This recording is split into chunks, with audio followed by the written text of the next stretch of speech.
Good morning, everyone, and welcome. My name is Sarah Jane.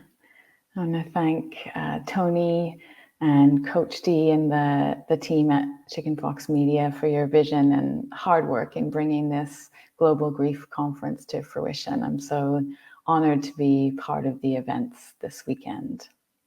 So as I said, my name is Sarah Jane, and I'm an embodiment teacher and coach who helps fellow childless, not by choice women integrate grief and establish trust and connection with themselves so that they can open up to the possibility that life holds.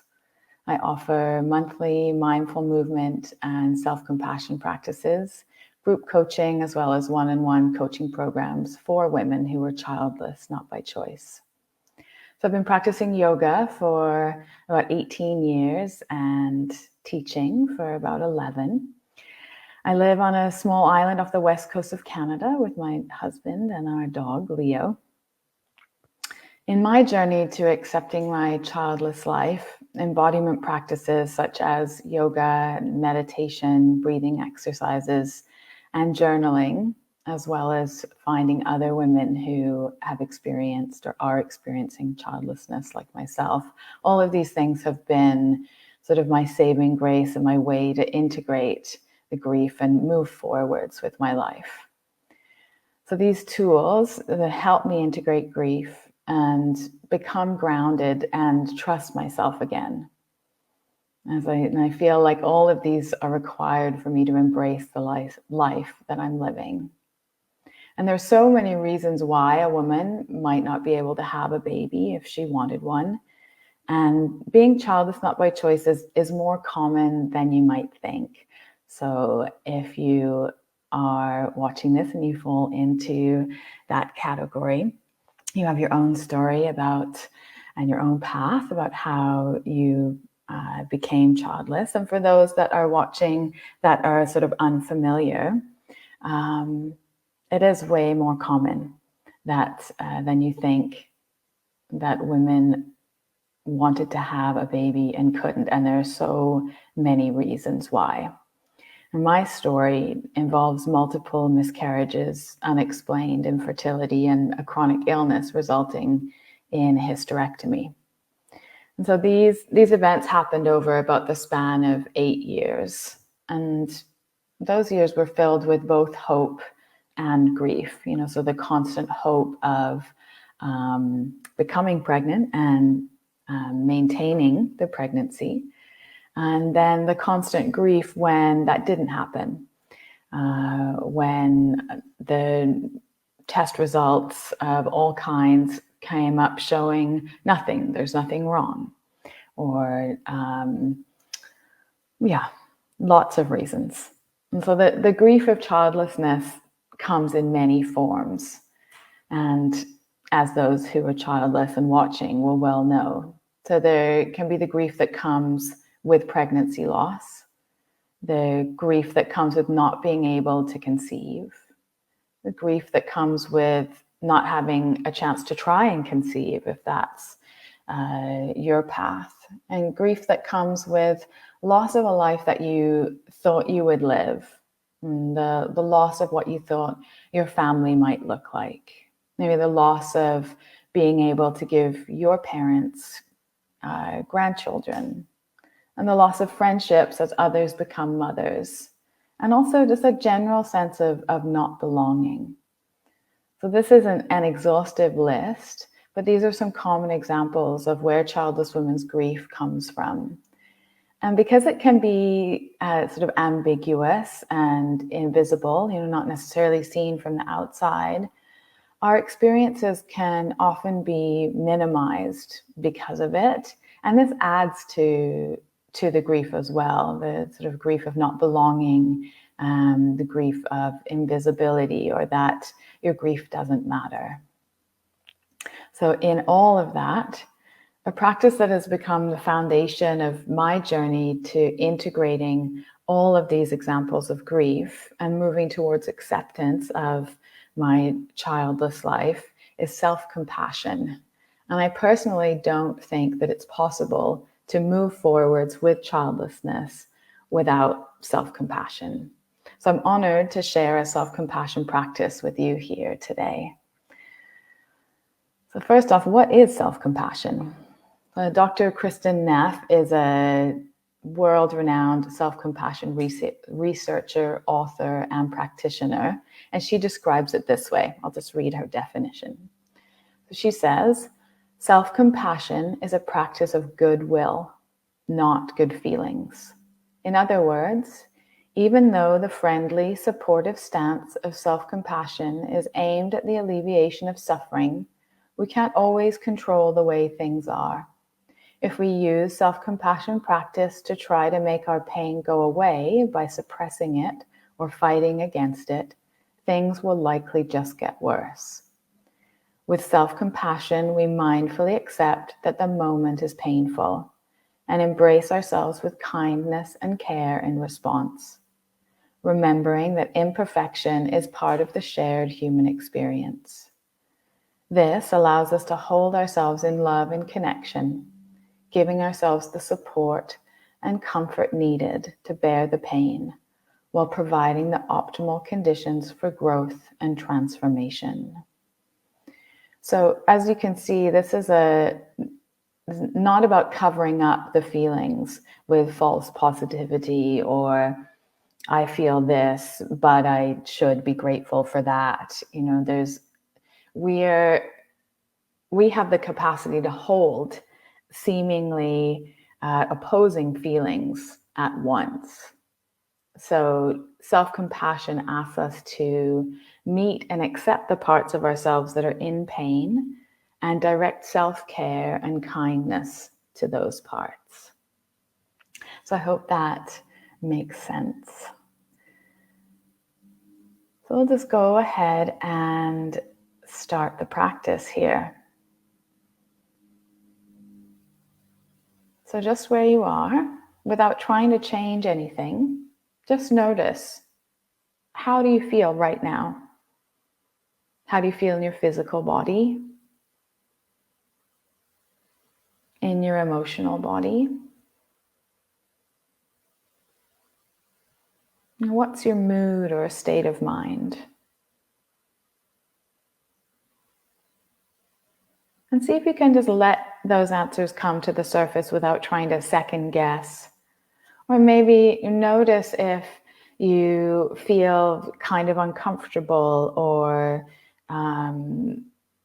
a feeling that we find sort of confronting. So maybe it's grief, maybe it's anger, maybe it's resentment. Those kind of feelings that we tend to push aside. Let's see if you can notice when they're present and notice if you are pushing them aside. So that's the first step. And if you happen to have a pen and paper, you could just quickly jot down how you feel right now. Physical body, emotional body, state of mind or mood.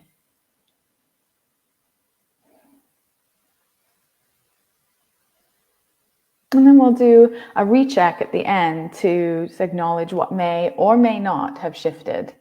If at the end you feel the same, it doesn't mean that the practice didn't work. It's all about noticing what's going on.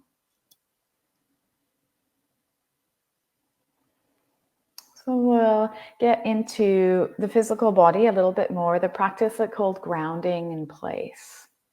So make sure that you're sitting comfortably. So whether you're sitting on the floor or sitting in a chair like I am, make sure you can really feel your sitting bones. So that might even be sort of like moving and shifting, especially if you've been sitting for a while.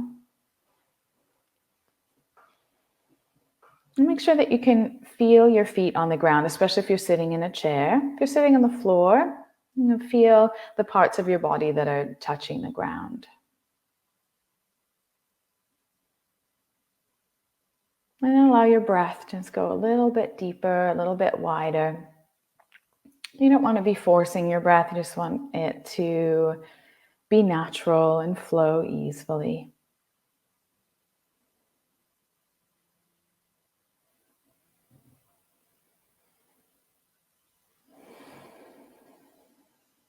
And then once you feel your breath settle down, let's start to have a look around. Like actually look at the room that you're in. So it's probably somewhere really familiar. But when was the last time that you actually looked? And as you're looking, just notice what catches your eye. Where is the light? Where are the shadows? The colors?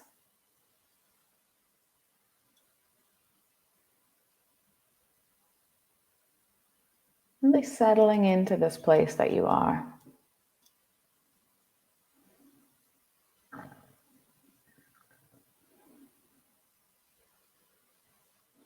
And then let your eyes focus on something that you find really comforting. Something that when you look at it, you get sort of a sense of relaxation or sort of relief in your body.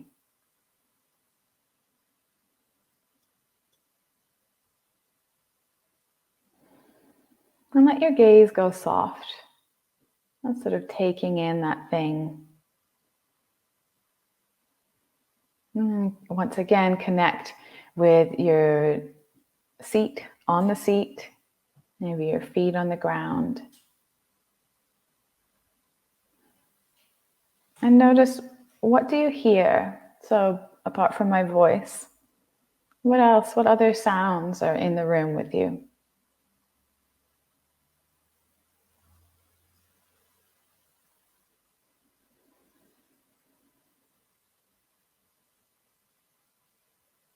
And then widen your scope of hearing.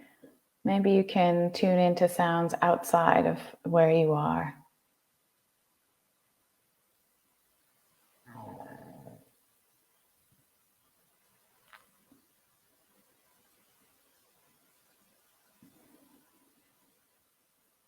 And then can you let all of those sounds sort of settle into one soundscape? Just sort of like you're hearing all of it at the same time. And then tune into your sense of smell. What smells are present? You might find yourself taking a deeper breath in to notice what smells are present in the room.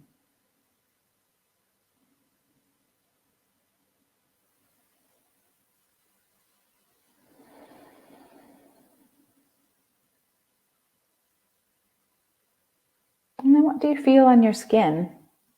Is the air warm? Maybe you're outside and you can feel sunshine. You can feel heat.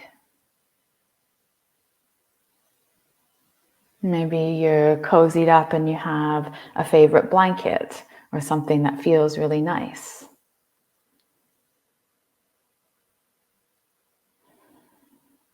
So tuning into all the senses is a way to come right into here and now, being very present to what's around.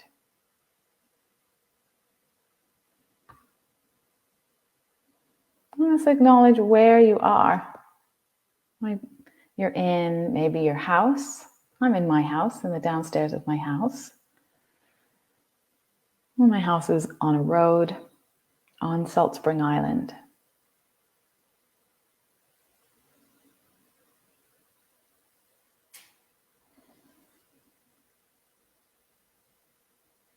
So something that I find really helpful to pair with the self-compassion meditation is what's known as compassionate touch. So it's a physical action of compassion. It's a simple way to feel supported when feelings tend to be big. And so touch actually helps us feel safe by activating the parasympathetic nervous system.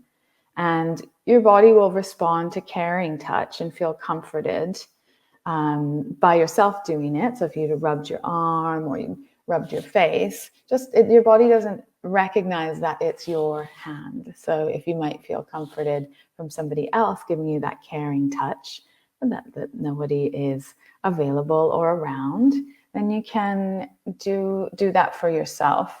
So a few common options are sort of like a hand on your heart. This is my favorite one. This is my go-to. I usually use my right hand, but you might feel more comfortable with your left hand. So this is all an experiment. So you can place your hand on your heart. Maybe it's static. Maybe you like to sort of rub in a circle. Some other common forms I've heard that people find comforting is sort of crossing your arms.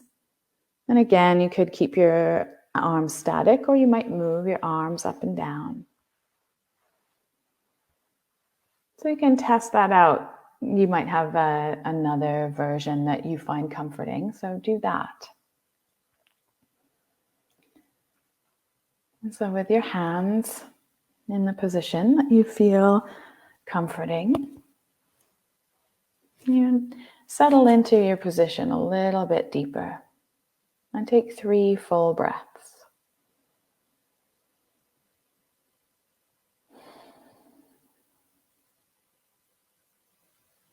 You feel your body rising and falling.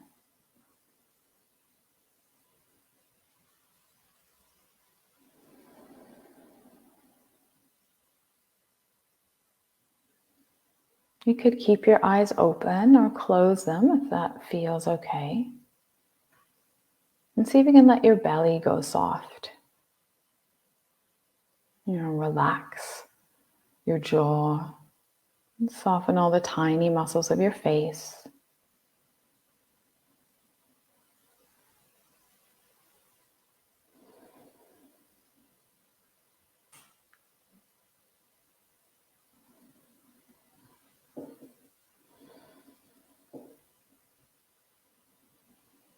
And touch in with your awareness of your body, either touching the ground or the chair.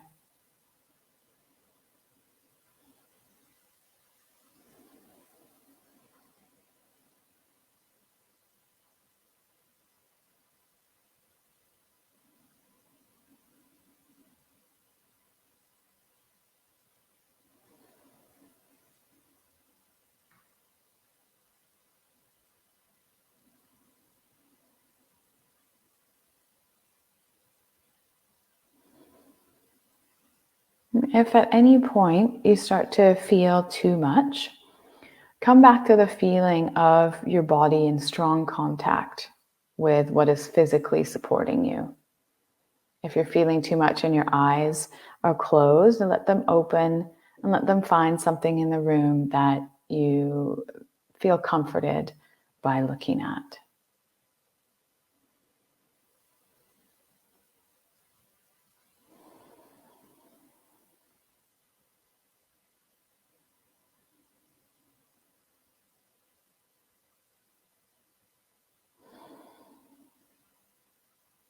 Now tune into your feelings that are present, right here, right now. So there might be a lot of things that you're feeling. And sort of touching into an area of your grief that is sort of mild to medium.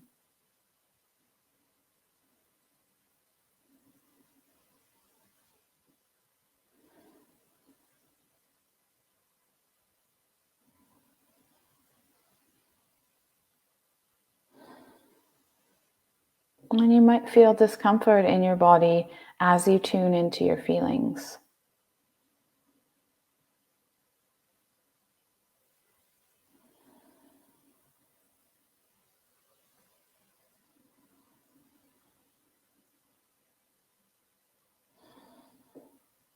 You acknowledge that discomfort.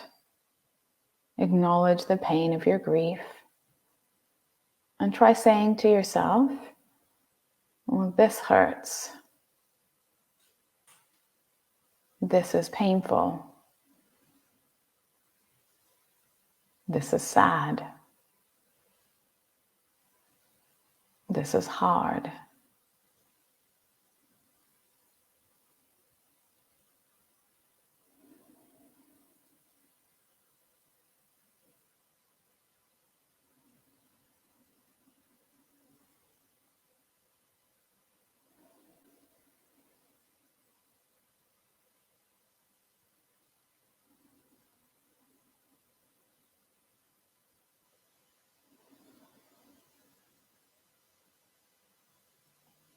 And now try saying to yourself, I'm not alone.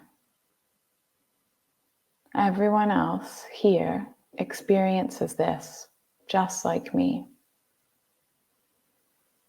This is how it feels when childless women struggle in this way.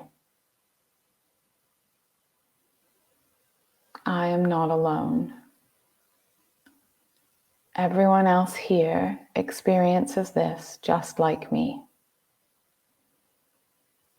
This is how it feels when childless women struggle in this way.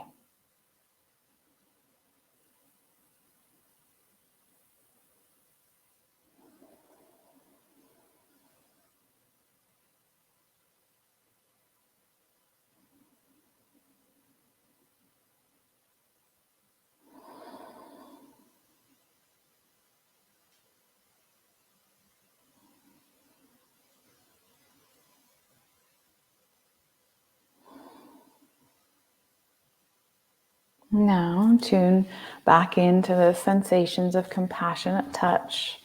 Maybe you'd like to move your hand around if you have it on your chest, or if you found some other form that feels good. And try saying to yourself, may I be kind to myself. May I give myself what I need.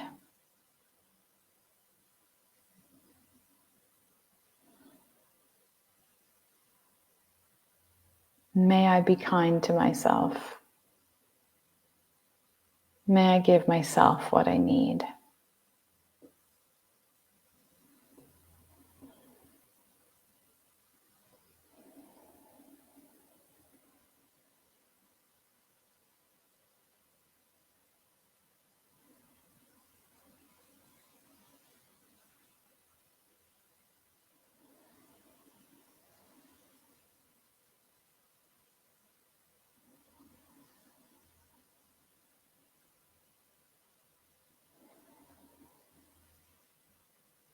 And perhaps there are particular words of kindness and support that you need to hear right now. Some options may be, may I accept myself as I am? Or may I begin to accept myself as I am?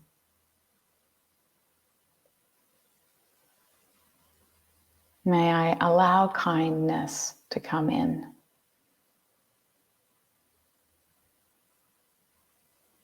May I allow myself to meet my grief with kindness?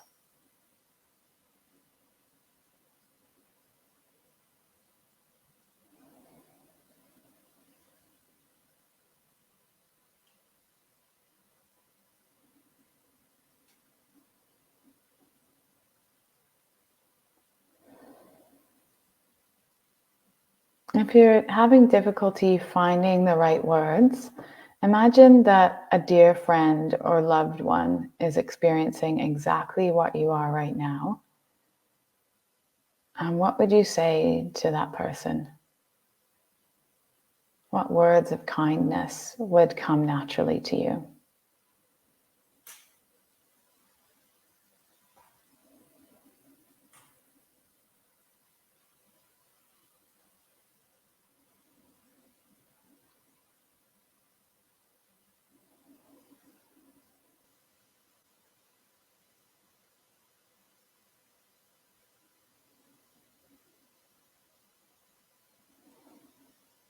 Now see if you can offer the same message to yourself, the same words of kindness that came naturally when you imagined speaking to a friend.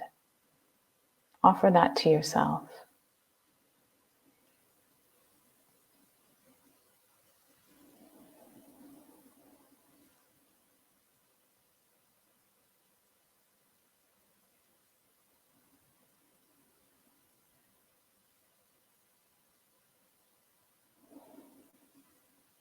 And keep repeating those words of kindness to yourself. And this is it. You're doing it. This is the practice of self-compassion.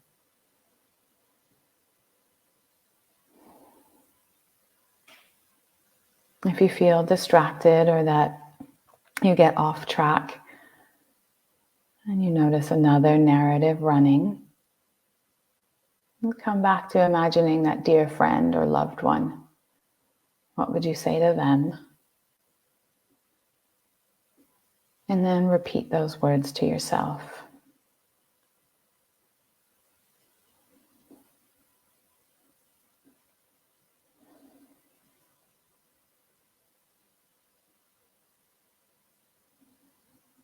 You might notice resistance or resentment coming up. This is very common when we start to offer this kindness to ourselves. Then these feelings do come up. It's kind of like a protection. But see if you can meet those feelings with kindness. Again, not covering up or trying to sweep away or denigrate yourself for what you're feeling. Can you be aware of what's present for you and offer yourself kindness?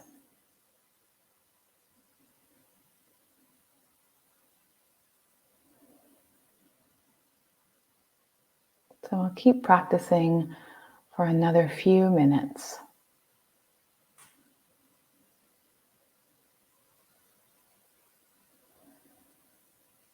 And the biggest part of the practice is to start again when you notice that you've got distracted or things have kind of taken you off course. And begin again.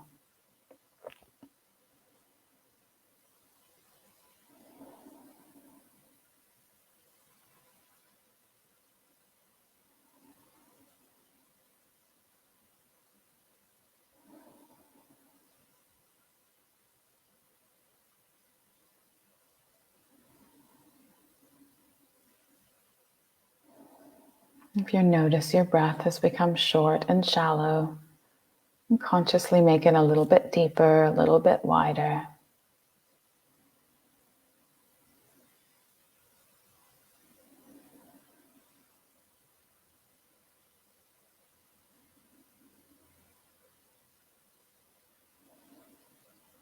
If you find yourself starting to sort of tune out or disassociate, if you have your eyes closed, let them open.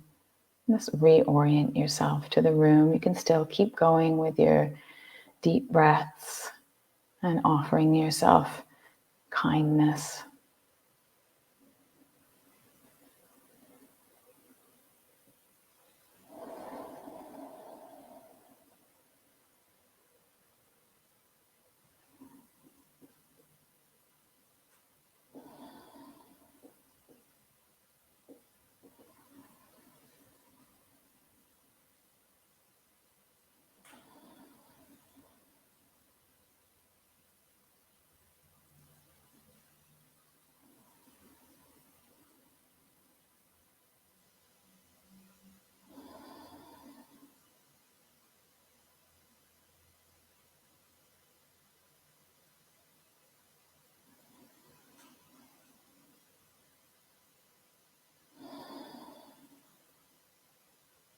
Now take a deep breath in through your nose. And a long breath out of your mouth. If you have your eyes closed, let them open. And then everybody orient yourself to the room by taking another look around. As you do so, you might notice your breath automatically deepen and widen.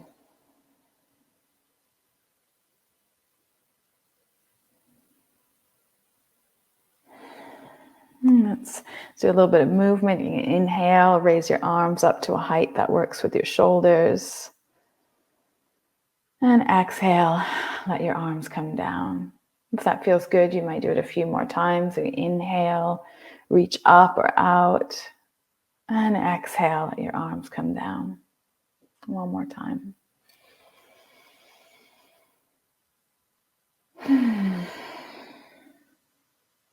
And then just take a few moments to notice, sort of recheck. How do you feel in your physical body?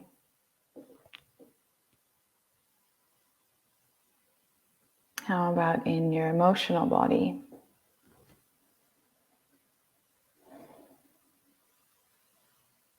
What about your mood or your state of mind?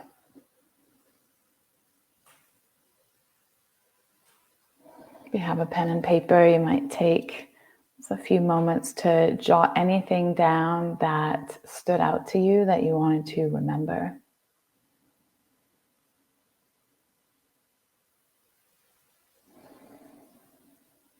How did the compassionate touch feel? Were you able to find an arm position or a hand position that worked for you? If you were, maybe you want to make a note of that so you can remember it for next time.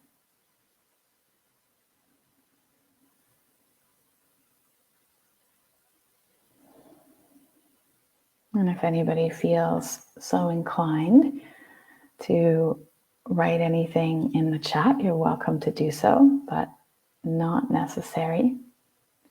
You're practicing for yourself is what you're here for.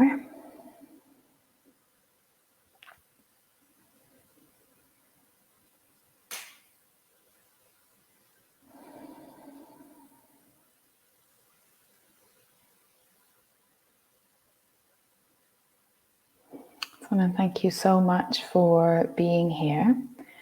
If you would like a recording of a self-compassion meditation to practice with at home, I have a lot of free resources on my website, and I'll just go ahead and put that in the chat now.